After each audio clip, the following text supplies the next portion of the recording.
بسم اللہ الرحمن الرحیم۔ السلام علیکم ورحمۃ اللہ وبرکاتہ۔ معزز ناظرین، ڈاکٹر محمد اشرف آصف جلالی دامت برکاتہم علیہ آپ کا جو میسج آج مختلف اخبارات میں چھاپا ہے اس کی اپڈیٹ لے کر آپ کی خدمت میں حاضر ہیں۔ شب برات پٹاخے چلانے کی نہیں، رب کو منانے کی داد ہے۔ ڈاکٹر اشرف آصف جلالی۔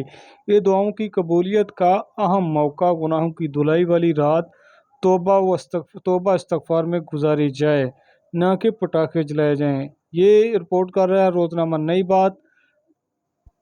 روزنامہ سما نے بھی جو ہے وہ اس کو رپورٹ کیا ہے۔ وہ اپنا ڈاکٹر شاہ صاحب کا پیغام دیتے ہوئے فرمات کہتے ہیں، شب برات رب کو منانے کی رات ہے۔ اشرف آصف جلالی۔ یہ امت مسلمان کی دعاؤں کی قبولیت کا سالانہ اہم موقع ہے۔ روزنامہ مشرق نے رپورٹ کیا ہے، وہ لکھتے ہیں، شب برات رب کو منانے کی رات ہے۔ اشرف آصف جلالی۔ یہ عالمیہ ہے کہ محاسبہ نفس کی خصوصی رات کو میلے کا رنگ دیا جا رہا ہے اور لوگ پٹاخوں وغیرہ میں مصروف رہتے ہیں۔ روزنامہ نوائے وقت نے بھی اس کو رپورٹ کیا ہے، وہ لکھتے ہیں، شب برات پٹاخوں کی بجائے رب کو منانے کی رات ہے۔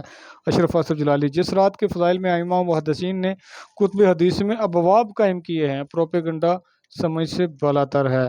یہ رپورٹ کر رہا ہے جی روزنامہ نوائے وقت۔ ڈاکٹر محمد اشرف آصف جلالی صاحب کا میسج مزید اخبارات نے بھی رکھتے ہیں آگے کہ کس کس نے رپورٹ کیا ہے، اور یہ ایک اخبار لکھتا ہے، مغربی آلودگی دور کرنے کے لیے شب برات کی برسات کافی ہے۔ اشرف آصف جلالی۔ اس رات کو غفلت اور گناہوں میں گزار دینا بہت بڑی محرومی اور نادانی ہے۔ ڈاکٹر اشرف آصف جلالی۔ ناظرین، یہ تھی آج کی اپڈیٹ جو کہ مختلف اخبارات میں ڈاکٹر محمد اشرف آصف جلالی صاحب کے جو ہے سیاق و سباق کے فرق سے جو ہے مختلف اخبارات میں چھاپا ہوا ہے۔ یہ میسج تھا۔ السلام علیکم ورحمۃ اللہ وبرکاتہ۔